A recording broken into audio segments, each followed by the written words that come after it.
Wow, let's just get straight into it, because I have the next pack already, Heels of Emyn Muil. I don't know how quickly I'll get these up, because it takes a little bit of time to edit them.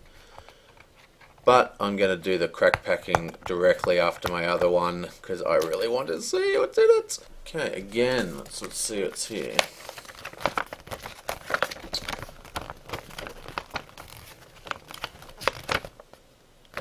Just some more. Nothing, absolutely nothing. See, in the Call of Cthulhu packs, right? They have the packs make a story. There's like a little bit of a story. It's like in the old days when you'd read stories in magazines. It was awesome. So you get like a bit of this cool Cthulhu tale as you buy your packs, and that's what they should do with these. Like have a story in each one. Okay, so first we have Bran, the son of Bane. Who the hell are you? Willpower 2, attack 3, not bad. Defense 2, not bad. Health of 3, a little weak, but I mean, relatively not. I mean, now that we've been playing a while, we've worked out that that's a pretty kind of normal kind of health range. Got mail. Okay, so he's ranged. Interesting. Response. After Bran the Son of Bane attacks and defeats an enemy engaged with another player, choose and ready one of that player's characters. Interesting.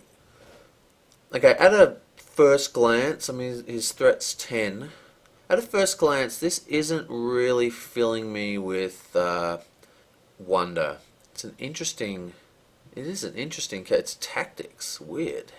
Now, this is the kind of thing that I would say would be more fitting into Spirit, because what you want to do is build a ranger deck. It's all about archers and have this guy as the hero, so you can pick off characters on your other player, but use the spirit to keep your threat low. But his tactics, which is like the opposite, because that's where all the attackers are. You want people attacking you.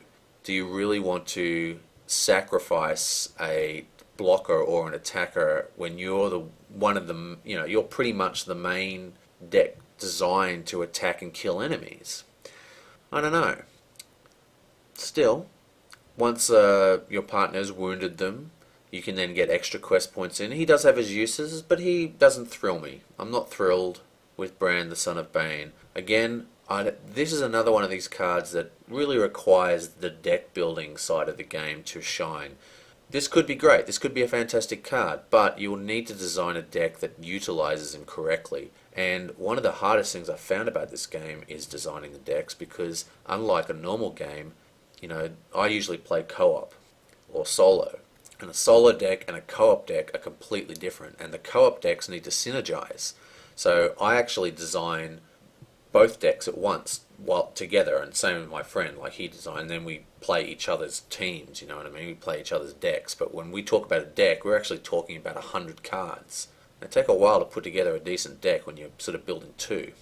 Anyway, not too impressed with that guy. Keen-Eyed Took, or Took, isn't it? Yeah, Keen-Eyed Took.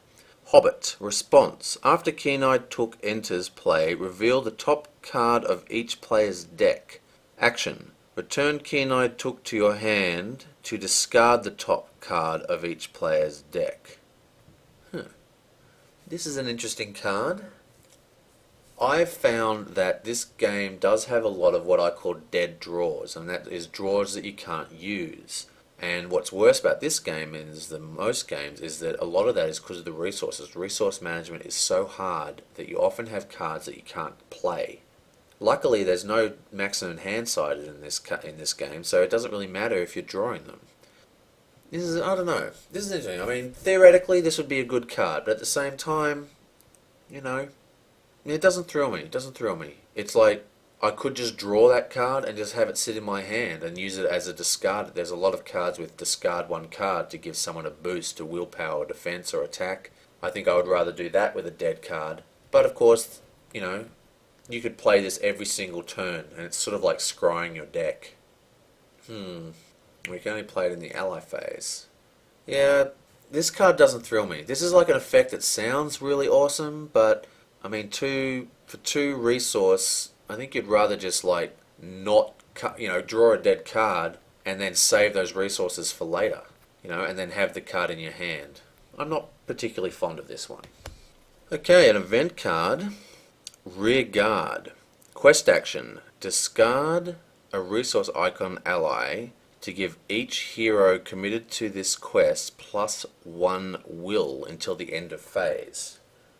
Yeah, +1 will is good and all, but seriously, this game really does rely on having lots of allies because things tap for so many reasons. You want to have your allies on the table. You don't want to put them into your graveyard, especially if they're not doing anything. I mean, sure, you get +1.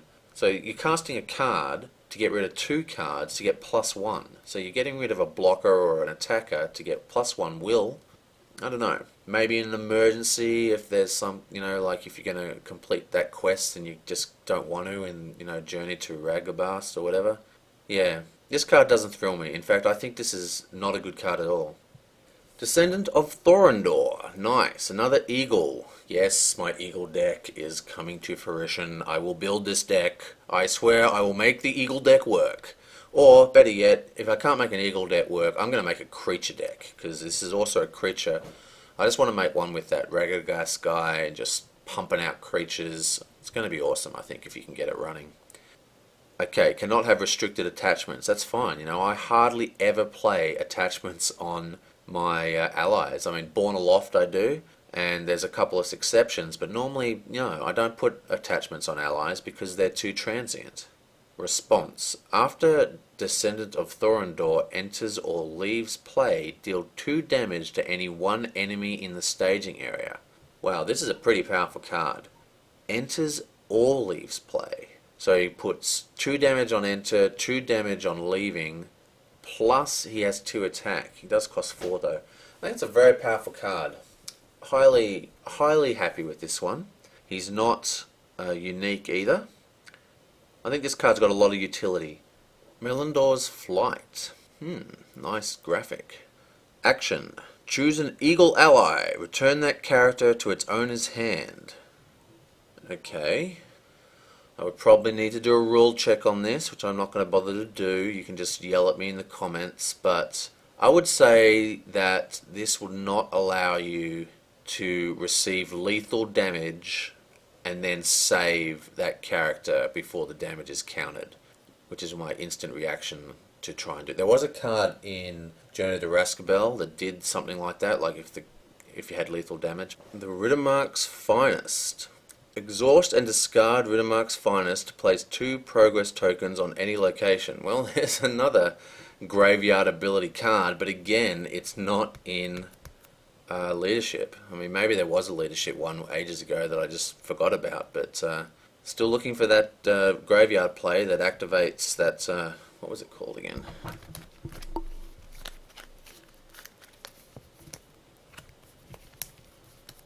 Here it is. Yeah, discard a leadership icon ally. So, yeah. Okay, well, I mean, this seems like a very, very good card. You can quest with him, do all your stuff, and, you can even just put extra tokens on by discarding him after the questing. Yep, I think this is a very solid card. Good for the quest deck. Right. Ride to Ruin.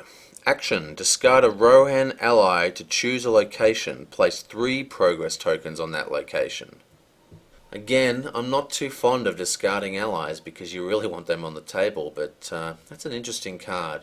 I haven't actually really started getting into the tribes. I was talking about that a couple of packs ago. I think I might have a look at. I mean, obviously, I've been talking about an eagle deck, but I've seen quite a few Rohan stuff go around. It might be worth trying to make a Rohan deck. Dilgor Ingolorian. This guy looks like an ally. Looks like a hero card to me. 3 quest, 2 attack, 3 defense, 3 hit points. That's insane. 5 to cost, but totally worth it. Wow, that is a cool card. Action. Exhaust Gildor Ingolorian to look at the top 3 cards of your deck. Switch one of those cards with the card from your hand, then return the 3 cards at the top of your deck in any order. Whoa, that is like an insane kind of cross between looks like a scry. Yeah, man, that's like a weird cross between a scry and a looter. Wow, I mean that's bizarre. Law decks are just insane. I mean, the law way that law can, like, not having a card hand side, you can abuse law so badly. I mean, if you've got, like, say, like I got 3 copies of core, my partner has got 2 copies of core, so between us we've got 5 unexpected courages. Okay, so that's not restricted and it's not unique. So we can actually, we've had games where we've had, like, 4 or 5 of them on Berevor, who draws 2 cards every time she taps. You know, I mean, it's just insane. You can just pull. We were in situations where we were pulling. I mean, we were in situations where we were pulling like 12 cards a turn. I mean, that was insane. I think Unexpected Courage is actually a bit broken. And this guy, what? Unexpected Courage on this guy is a freaking insanity. Just scry through your deck in like no time. Just get all your best cards in your hand instantly. So, I mean, yeah. I mean, he's great. But at the same time, if you've got Berevor and Unexpected Courage, why would you ever even need to scry if you can just like put him in your hand? This is an interesting card. This is the kind of card that seems way, way, way powerful, but when you think about it, you're like, well, he's an ally. We're tapping my ally. That means he can't defend, he can't attack, he costs 5. I mean, you'll be tempted to quest with him every time as well, because he's got 3 questing. He does so much, this card, that he doesn't do anything, if you know what I mean. Like, he does so much that will you ever actually get to use his scry ability? Interesting card. Definitely interesting. Another really nice art. My wife would love this art. She likes anything with elves with long blonde hair. Gildor's Council, that's the same dude. Play during the quest phase before characters are committed to the quest. Action. Reveal 1 less card from the encounter deck this phase to a minimum of 1. Okay, well, this card has nothing to do in single player. But, I mean, that's a very cool effect. Only reveal 1 less. Okay, so the encounter deck is obviously where all the surprises come from. Being able to control the encounter deck is pretty insane. There's a unique card that allows you to pick a unique ally, as well as the hero that allows you to look at the encounter deck. So, I mean, yeah, I mean, we're starting to get some nice control cards for the encounter deck. This one I don't think is as good as it could be. We're still always drawing 1, but at least we'll know. Yeah, I don't know. This card I don't think this card is particularly exciting to me. It's obviously a very good effect, but at the same time, costs 3. I mean, are we ever going to be in a position to really cast this? To just have 3 resource to waste on, not pulling 1 extra card? Might be good, might not be good. Song. It's the Spirit Song. Okay. Well, we knew this was coming, and yeah, it's good. Like I said, resource management is a powerful effect, and this allows us to spend resources from other pools on Spirit. Can't really go wrong with that. Nice. Oh, and that's it. That is the end of the player deck. Not as good as the Ragabas. That had some really awesome cards in it. Okay, again, let's get the quest cards first. Well, there's only 1 quest card. There's only 1 quest card for this one. That's pretty strange.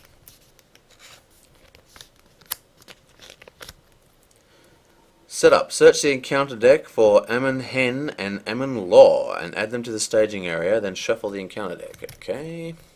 Forced. If there are no location cards in the staging area, the first treachery card revealed during the quest phase gains Surge.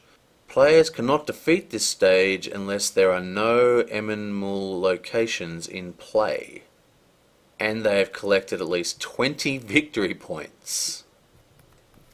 Okay, this is pretty strange. Okay, so the first is Emyn Hen and Emyn Law. Emyn Hen and Emyn Law. Okay. X. X is double the number of players in the game. Whoa! Emyn Hen is the active location. Players cannot play events. Victory 5. Okay, so that's pretty scary. So if you're playing 2 players, this is 4 threat. That's pretty significant on turn 1. Interesting. And Emyn Muil, 5 quests. The other one's 5 quests as well. X. X is double the number of players in the game. Okay, same effect. When Emyn Muil is the active location, treat all attachments as if their printed text boxes were blank. Okay, so that just makes all... okay, so... that's interesting. I would say, from reading this, I would say you'd want to travel to lore first. Because you're not going to have attachments out for a while, but you might have event cards that you want to play pretty quickly. So I'd travel to Emyn Muil first and get these out of play as quickly as possible. Okay, interesting. The East Wall of Rohan. Threat 4, holy jeebus. And only 2 to quest, that's fine. While the East Wall of Rohan is the active location, non-Rohan characters cost 2 additional matching resources to play. Oh, that's insane. Like I said, resources, they're always short of resources. That's not good. That Rohan deck's looking better. The North Stair. 3 and 3. Forced. After traveling to the North Stair, move the top card of the encounter discard pile to the staging area. Resolve any when revealed effects on that card. Okay, so that's not really that scary. We've had there's been other effects in the game that do this. It just draws another encounter card. Rarus Falls? 2/4. While Rarus Falls is the active location, all characters must commit to the current quest during the quest phase. What? That's crazy talk. Wow, that can wreck that. This is not good at all. It's only 2 threat though. You'd probably want to end up leaving this up all the time, just not actually traveling there. The Shores of Hitherwell. These are Emyn Muils. Oh, I haven't been talking about that. These are all Emyn Muils, and you needed those Emyn Muils locations and the victory points that they have to complete this quest, remember? Travel. The first player must discard 1 event card of his hand to travel to this location. Okay, so not a problem. That's a very unscary card. It only costs 2. Threat of 2. Awesome. More of them, please. The Outer Ridge. Another Emyn Muil. While the Outer Ridge is the active location, each location in the staging area gets +1. Okay, so all we've got is locations so far. Lots of trekking around the mountains looking for Golem in this one. Yep. Not good. I mean, obviously there's cards that we don't want to pull off the staging area that we've talked about before, like that waterfall. Sheesh, we don't want that at all. But yeah, this gives it +1. You know, there's some pretty beefy locations with, like, you know, some strong quest points. There's those original ones that have +5. I mean, this could really add up. You get 2 of these on the table. I mean, it could be exponential. Interesting. The Outer Ridge. I like that card. The Highlands. 1/1. In order to travel to the Highlands, the players must reveal the top card of the encounter deck and add it to the staging area. Okay, again, not too scary. Not much to talk about with that one. Wow, a lot of location cards. Impassable Chasm. When revealed, if there is an active location, remove all progress tokens from that location and return it to the staging area. If no location is moved by this effect, the card gains Surge. Not good. It's a conditional card. It's only bad if you have a lot of quest tokens on something. Yeah, so all in all, it's not that bad a card. This is the kind of card that will kind of wreck you. It'll be really... well, it won't wreck you. This card's not going to destroy you, but this card's going to be very frustrating if you've got a problem location that you've almost gotten rid of. Yeah, it's not too bad. I'm not too worried about that guy. Rock Slide! It's a hazard. When revealed, deal 2 damage to each character committed to the quest. Okay, that is pretty full on. Remember, most high questing characters have low hit points and 0 defense for allies, and even, you know, even the heroes have low hit points. Yeah, this is a card that can wreck you. You know, I said wreck with the last card, but no, this is a wrecking card. Interesting. Slick Footing. When revealed, remove 1 progress token from each location in play, then discard the top card of each player's deck for each progress token removed by this effect. Okay, so this This card doesn't really worry me. I mean, in most situations, I tend to have the progress tokens just on the active quest, and that is it, the active location. There are cards that allow you to place quest tokens anywhere you want, but I tend to find just clearing the active location is the way to go. And the major exception to that is, I don't know what it's called, I think it's called the Barren Blighted Land or Blight Land or something. It's like 5 threat, but it's only 1 token. So if I have one of those cards, I place it on that, get it out of there straight away. But yeah, basically this card doesn't do anything. It's just saying, look, put your tokens on, only put tokens on your active location, which is what I pretty much do anyway. It's surprising they had to write an entire card to take advantage of people not doing that. Maybe I'm playing something, doing something wrong. Okay, and one monster. Orc Horse Thieves. Doomed 2! Yipes. Every time I see Doomed, I think Doom Track from Arkham Horror. Anyway, Doomed 2. Orc Horse Thieves get +1 for each location in the staging area. Wow. Okay, these guys are pretty bad. This deck has a lot of things. I mean, it's obviously designed to have lots of stuff in the staging area, which is why that other Treachery card just came out, which, because you're going to be putting tokens on things. I don't know, I just think that this card could be very powerful once pulled. Doesn't look too scary here, 1 attack, 2 defense, but you know, you have 4 things in the staging area, it could be pretty hardcore. We'll have to see how this one pans out. It really depends on your game situation about how scary or not scary this card is. Well, that's the end of this pack. Hills of Emyn Muil is done. I like the theme of this one, sort of trekking around the hills with trying to find Golem. Okay, I didn't actually think this was a very impressive pack. These are the cards that I like the most. Why isn't that big elf in there? Well, I'll tell you in a sec. But this guy, discard him to get 2 progress tokens. So he's questing away, adding 1 to your quest, you suddenly need to get rid of a location that's scary, bang, you got an extra 2 tokens. Perfect. I think that's a very, very good card. And this guy, he is expensive at 4, 2 damage when he comes on, 2 damage when he comes off. I think that is a good effect. This might be my first ever being impressed by a tactics character ever. But yeah, I mean, that's I think that's a very cool effect, and I think that this is the kind of effect, especially with the increasing number of bounce abilities that we're getting, to bounce him back into our hand. So if you put this guy down and then bounce him back into your hand, that's 4 damage. That's the same as putting down a Gandalf, you know. Plus you get to cast him again. I mean, yeah, I mean, there's a lot of cool stuff you can do with this card. I mean, think of sneak attack with this guy. Bang, 4 damage. He can then do 2 damage to it in an attack, and then he can bounce back up for another 2 damage. I mean, that is like, what, 6 damage just with sneak attack. I mean, there's some cool stuff you can do with that guy. They were the most interesting cards for me in the player deck. Not that many in this time. As for the encounter deck, we have this guy. Why this one, do you say? Well, this one, because it makes me feel like maybe there's something I'm missing in the way I'm playing the game. This is a card specifically designed to take advantage of the players putting quest tokens on locations that are still in the staging area, which I never do. It's making me think maybe there's something wrong with my entire strategy. So that's why I find this card interesting.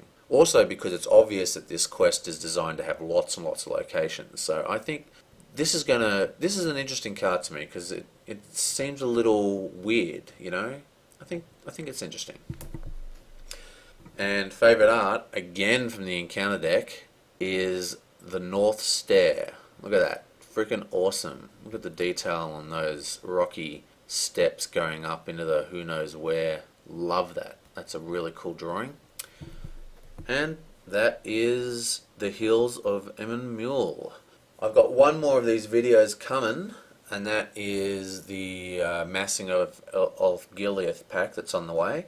And then there's going to be quite a long break. The reason for that is because I've got to order these stuff from the States, which means that unless I order at a very minimum 2, but unless I'm basically ordering 4 packs at a time, the postage cost is prohibitively expensive. But unless as you buy more, the postage cost becomes more reasonable. So I might not be getting the next one out very quickly, even though I've finally gotten up to date. We'll see. I have recently found a store that does post things out without having shipping charges, but I don't know how active they are in getting these things quickly. We will see. Anyway, that's the end. I hope you like it, and I'll see you later.